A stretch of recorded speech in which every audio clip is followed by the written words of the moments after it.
구약성경 아가서 2장 13절로 15절입니다. 아가서 2장 13절로 15절 구약성경 960페이지에 있습니다. 아가 2장 13절로 15절 우리 함께 읽도록 하겠습니다. 무화과 나무에는 푸른 열매가 익었고 포도나무는 꽃이 피어 향기를 토하는구나. 나의 사랑 나의 예쁜 자야 일어나서 함께 가자.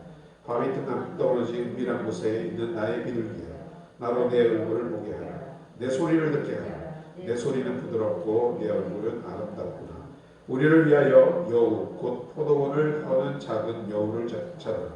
우리의 포도원에 꽃이 피었음이니라. 아멘. 방금 읽으신 아가서 2장의 본문으로 작은 여우들이라는 제목으로 함께 은혜를 받겠습니다. 한 보석상의 쇼윈도에 이러한 광고가 적혀져 있다는 겁니다.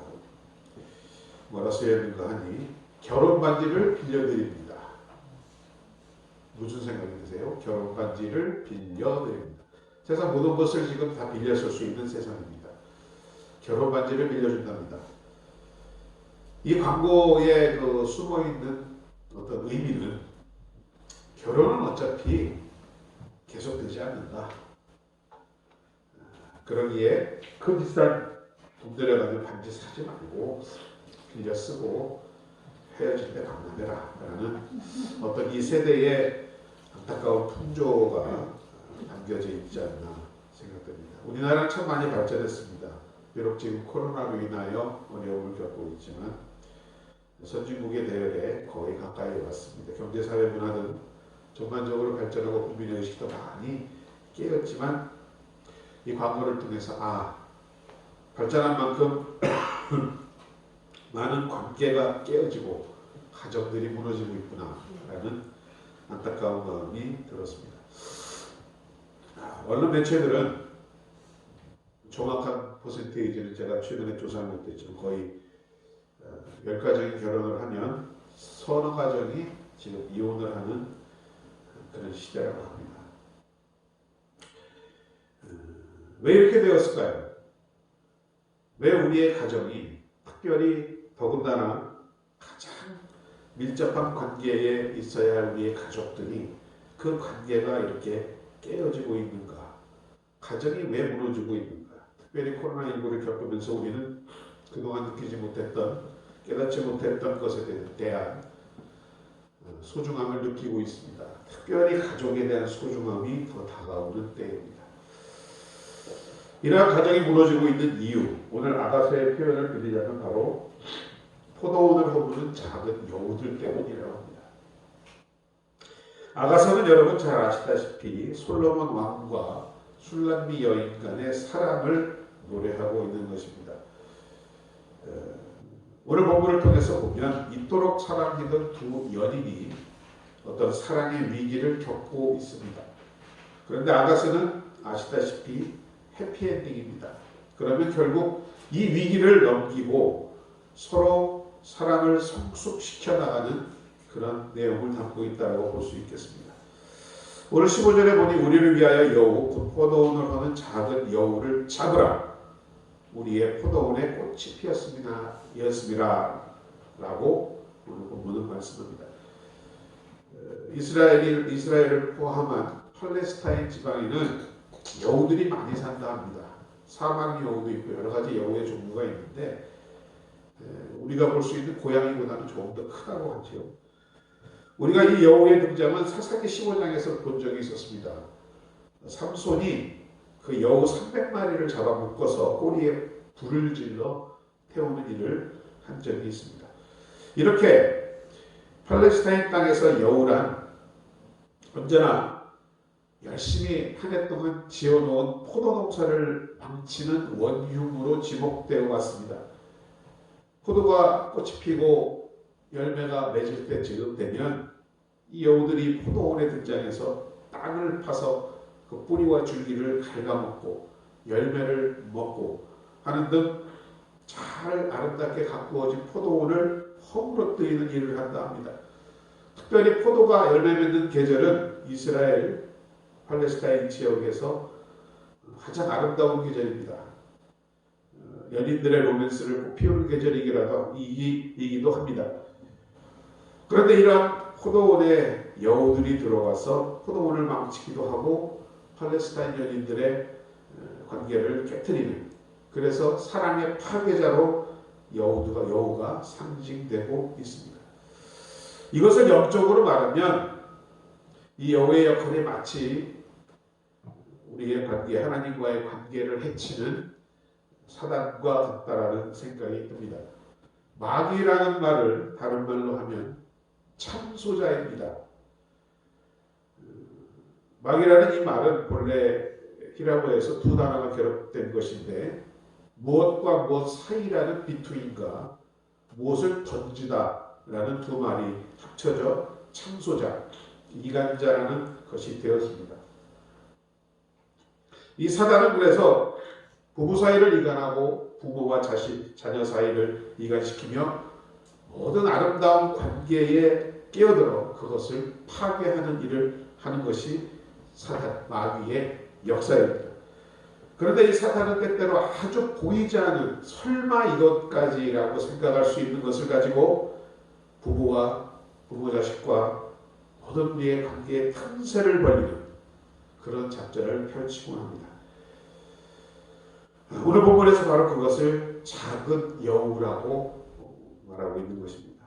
이 시간 저와 여러분의 가정이 보다 건강하고 아름다운 열매를 맺는 포도원이 되기 위해서 우리는 이 참소자, 이간자, 여우를 경계할 필요가 있는 것입니다.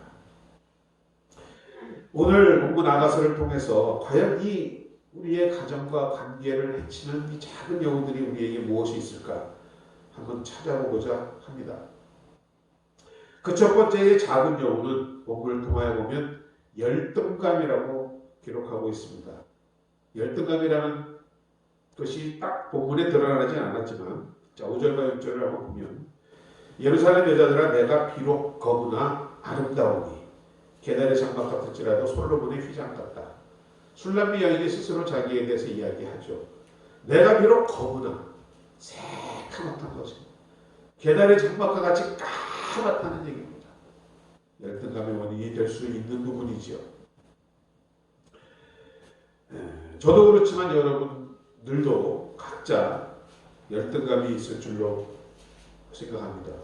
인간관계를 파괴하는 중요한 요인 중에 하나가 바로 이 열등감이라고 생각합니다. 아무도 이 열등감에서 자유로운 사람은 없습니다. 그런데 또 이 열등감 때문에 열심히 일하는 경우도 있습니다. 그러나 관계를 파괴하고 가정을 위협하는 열등감이라는 것은 바로 병적인 열등감입니다. 병적 열등감에 잡혀있는 사람들은 이러한 특징이 있습니다. 다른 사람들에게 지나치게 공격적입니다. 나와 의견이 다른 사람들에 대해서 공격적이라는 얘기입니다. 그리고 자신은 또 지나치게 방어적인 사람들입니다. 그리고 사람을 쉽게 믿지 못합니다. 의심합니다. 이런 사람들에게는 병적인 열등감이 깊게 깔려있다고 심리학자들은 말합니다. 여러 가지 열등감의 원인이 있겠죠. 본문의 술람미 여인과 같이 외모에 대한 열등감, 또 자신의 환경이나 가정에 대한 열등감, 사회적 위치에 대한 열등감 등등 여러 열등감 속에 붙잡혀 사람들은 살아가고 있습니다. 그런데 이런 병적인 열등감에 갇혀있는 사람들은 부부관계는 물론 부모 자식 간의 관계들, 가정 내에서의 관계가 원만치 못하다는 것입니다. 여러분, 하나님이 우리에게 가정을 주신 이유가 무엇일까요? 가정에 대한 성서적 표현 가운데 여러 가지 표현이 있지만 이 열등감과 관련해서 이 표현이 가장 적절하다고 생각했습니다. 가정은, 하나님이 허락하신 가정은 이 옷을 벗을 수 있는 곳이다. 옷을 벗을 수 있는 곳이다. 옷을 벗지만 벗었으나 부끄러우지 아니하는 곳이다. 무슨 말씀이냐? 정말 우리가 믿고 사랑하는 사람 앞에서는 우리의 옷을 벗을 수 있어야 합니다. 내 모든 것을 드러낼 수 있어야 한다는 것입니다. 내 열등감도 약점도 허물도 드러낼 수 있는 곳이라는 것입니다. 그것을 옷을 벗음으로써 치유를 또한 받을 수 있다는 의미인 줄로 믿습니다. 그러나 이것이 치료되지 못하는 사람, 가정에서 아직도 이것을 경험하지 못하는 사람은 관계가 계속 어려울 수밖에 없는 것입니다. 원만하지 못한 것입니다. 하나님이 이토록 가정을 우리에게 주심으로 이 가정을 통해서 우리가 이러한 열등감의 치유를 경험하도록 기회를 주셨다라는 것입니다. 앞서 말씀드렸지만 이 계달의 장막과 같이 새카만 술람비어 있는 이것을 자신의 열등감을 극복하고 있는 것이 오늘 본문에 드러나고 있습니다. 그 열등감에도 불구하고 왕이 나를 사랑한다라고 말하고 있는 것입니다. 여러분, 저와 여러분이야말로 이미 이 열등감을 극복할 수 있는 자리에 있는 사람들이라고 저는 믿습니다. 왜? 우리의 모든 허물과 아무도 모르는 연약함과 그런 우리의 단점들까지 모두 아시는 주님께서 그럼에도 불구하고 여러분을 그 모습 그대로 받아주시지 않았습니까? 이 조건 없는 하나님의 사랑을 우리 안에 받아들이는 것. 이것이 우리의 그러한 열등감의 치료의 시작인 줄로 믿습니다.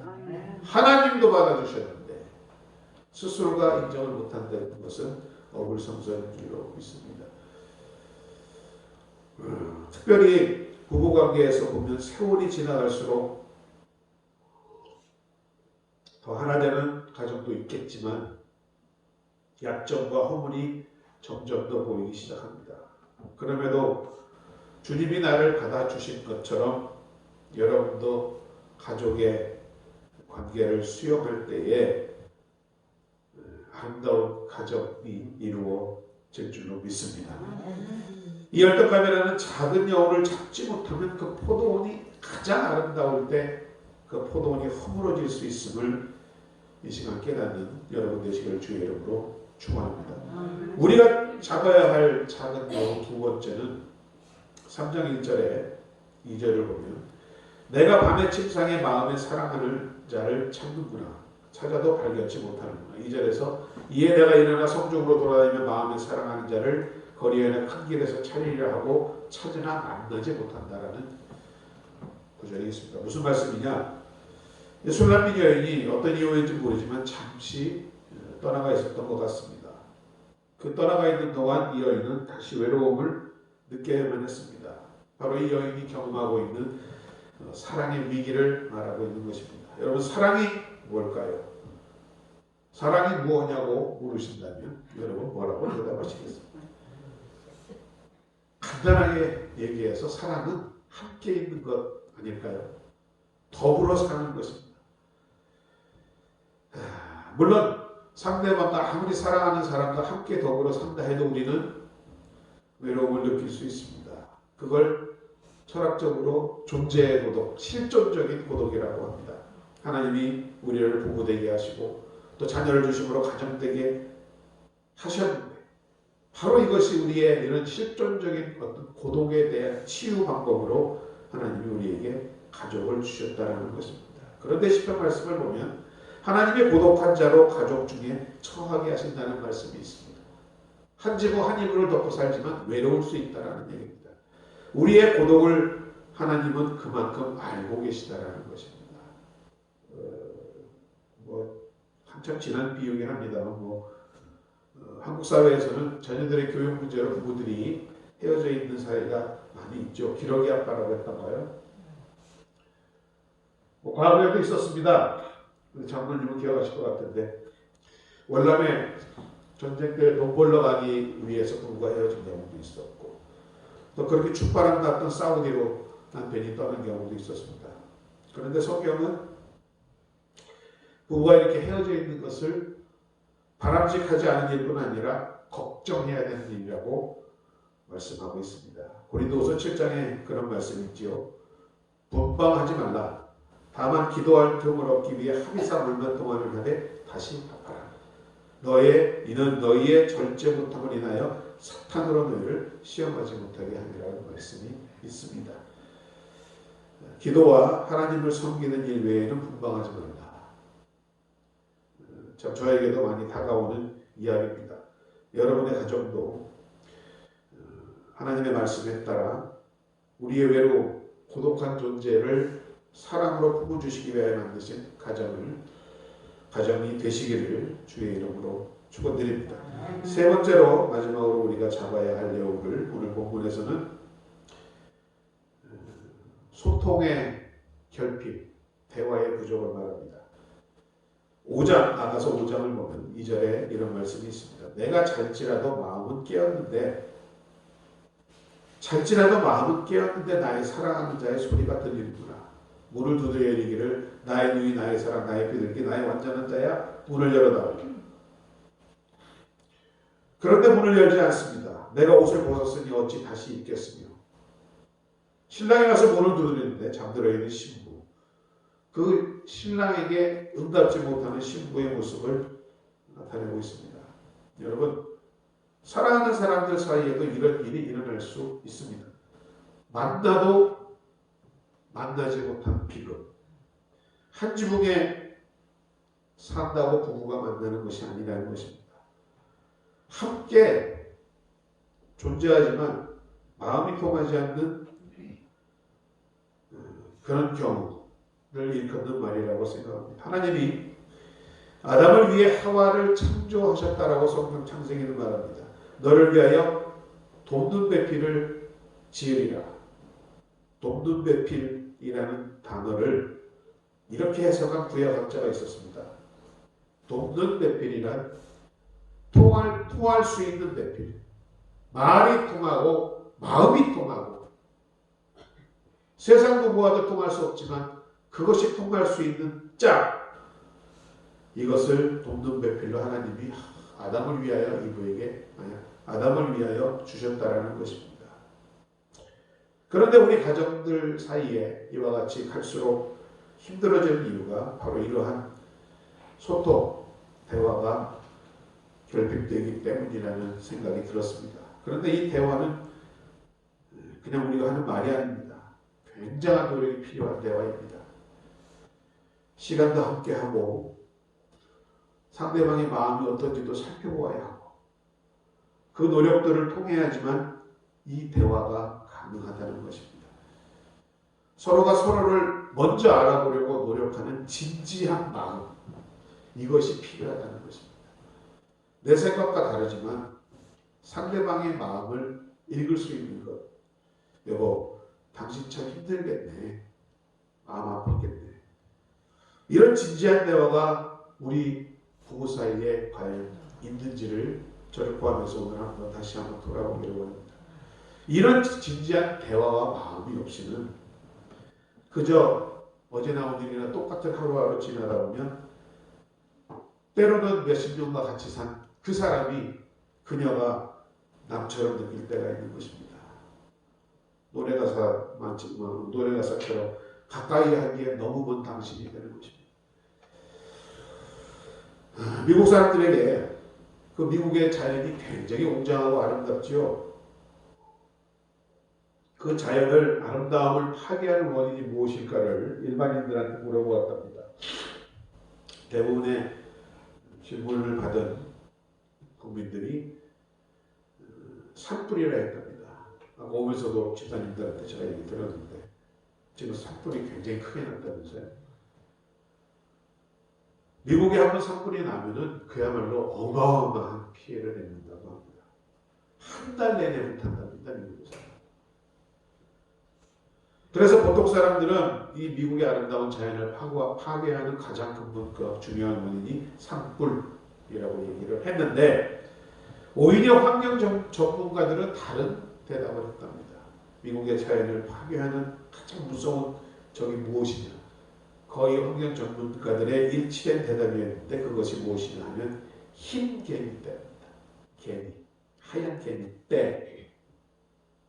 자, 눈에 보이는 굉장한 것만 손해를 입히는 것이 아닙니다. 이와 같이 가장 작은 것, 오늘 작은 용어들로 표현되었던 내 마음속에 존재하는 치료되지 못한 열등감, 또 내 마음에서 해소되지 못하는 뼈저린 외로움, 또 부부간의, 가족간의 대화를 소홀히 함으로 서로가 서로를 이해하지 못하는 소통의 부재, 이 세 가지의 여우가 결국 우리의 가정과 관계를 무너뜨려 내가고 있다고 합니다. 자, 어떻게 해야 합니까? 아가서 오늘 본문 2장 15절에서는 여인이 이렇게 호소합니다. 우리를 위하여 여우 곧 포도원에 거는 작은 여우를 잡자. 우리 함께 잡자. 함께 노력하자. 라는 말 아니겠습니까? 남편만의 노력으로도 안 됩니다. 아내만의 노력으로도 안 됩니다. 자녀들, 부모만의 노력으로도 안 되는 것입니다. 함께 잡아야 한다는 것입니다. 남편에게는 그래서 아내의 도움이 필요합니다. 절실합니다. 또 아내에게는 남편의 도움이 필요합니다. 그리고 우리에게는 무엇보다 하나님의 도우심이 필요한 줄로 믿습니다. 이런 인간관계의 근본 문제, 특별히 가정을 해치는 근본 문제들을 우리는 이미 해결할 수 있는 해답을 갖고 있습니다. 이 은혜를 경험한 사람들입니다. 우리 주님이 우리의 연약함, 열등감을 보시고 아시면서도 그대로 우리를 다 받아주셨습니다. 게다가 땅끝까지 함께 하시겠다라고 합니다. 세상 끝날까지 함께 하시겠다라고 합니다. 그리고 늘 우리와 대화하자고 하십니다. 계속해서 대화하고 교제하자. 그런 주님의 은혜를 경험한 여러분이라면 우리가 사랑하는 사람들에게도 그러한 은혜를 베풀며 살 줄 알아야 합니다. 우리가 다시 그 하나님의 은혜를 그리고 하나님의 말씀을 붙잡는다면 여러분의 가정에 부딪히고 있는 문제가 아무리 어려운 문제, 해결되지 않는 관계의 문제라 할지라도 하나님께서 그것을 해결하여 주실 줄로 믿습니다. 참 여러 가지로 어렵습니다. 코로나도 그렇고 경제적으로도 그렇고 실직과 또 취업의 문제 등 우리 젊은 세대들도 고민이 많은 시대입니다. 이러한 어려울 때에 그래서 무엇보다 우리의 가정이 소중함을 느낍니다. 우리의 가정을 치료해 주시고 새롭게 해 주소서 하는 바람이 여러분 안에 있기를 주님의 이름으로 축원드립니다. 다시 한번 하나님의 은혜로 회복되는 가정들 되어서 주님 오실 그날까지 주신 사명 감당하며 믿음의 세대를 이어가시는 복된 가정들 되시기를 주의 이름으로 축원드립니다. 아버지 하나님, 은혜와 사랑을 감사드립니다. 귀한 주일, 성찬 주일, 우리의 아름다운 포도원을 해치는 그 여우들을 잡도록 주님 깨닫게 하여 주심을 감사드립니다. 우리의 열등감과 또 고독감, 또 소통감의 부족으로 인한 관계의 부족을 통하여 허물어져가는 가정들을 주님 안에서 붙잡아 주시고 주님의 믿음, 소망, 사랑으로 더욱 하나 되는 가정 되어서 아름다운 은혜의 꽃이 피고 열매가 맺는 포도원 되도록 회복시켜 주시옵소서. 예수님의 이름으로 감사드리고 기도드립니다. 아멘. 자, 이 시간 우리 주신 말씀 생각하시고 그리고 묵상하시면서 마음으로 우리 성찬을 준비하도록 하겠습니다.